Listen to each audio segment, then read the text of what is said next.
अतिशय धक्कादायक अशी ही बातमी आहे। पत्नी कौमार्य परीक्षेमध्ये नापास ठरल्यानं लग्नानंतरच्या अवघ्या 48 तासामध्ये पतीनं तिच्याशी वैवाहिक संबंध तोडून टाकले। नाशिक जिल्ह्यामध्ये हा संतापजनक प्रकार घडलाय। जातपंचांच्या आदेशानं लग्नानंतरच्या पहिल्या रात्री नववधूची कौमार्य परीक्षा घेतली गेली। पतीकडे जातपंचांनी एक पांढऱ्या रंगाची बेडशीट सोपवली। दोघांच्या शारीरिक संबंधानंतरही बेडशीटला रक्ताचा डाग लागला नाही, म्हणून पत्नी कौमार्य परीक्षेत नापास झाल्याचा फतवा या जातपंचांनी काढला।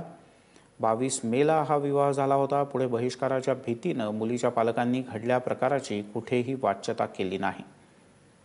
मात्र जातपंचायत मूठमाती अभियानाचे कार्यकर्ते कृष्णा चांदगुडे, ॲडव्होकेट रंजना गबांदे यांनी हा प्रकार उजेडात आणला। चांदगुडे यांच्या माहितीनुसार पीडित तरुणीचे पोलीस भरती प्रक्रियेसाठी प्रयत्न सुरू होते, त्यामुळे धावणं, सायकल चालवणं, लांब उड्या अशा प्रकारचा सराव ती नित्यनेमाने करत होती। मात्र शास्त्रीय कारण न तपासता अघोरी मार्गानं कौमार्याचा निर्वाळा लावणाऱ्या जातपंचांना गृह खातं बेड्या कधी ठोकणार हे पाहणं महत्त्वाचं आहे।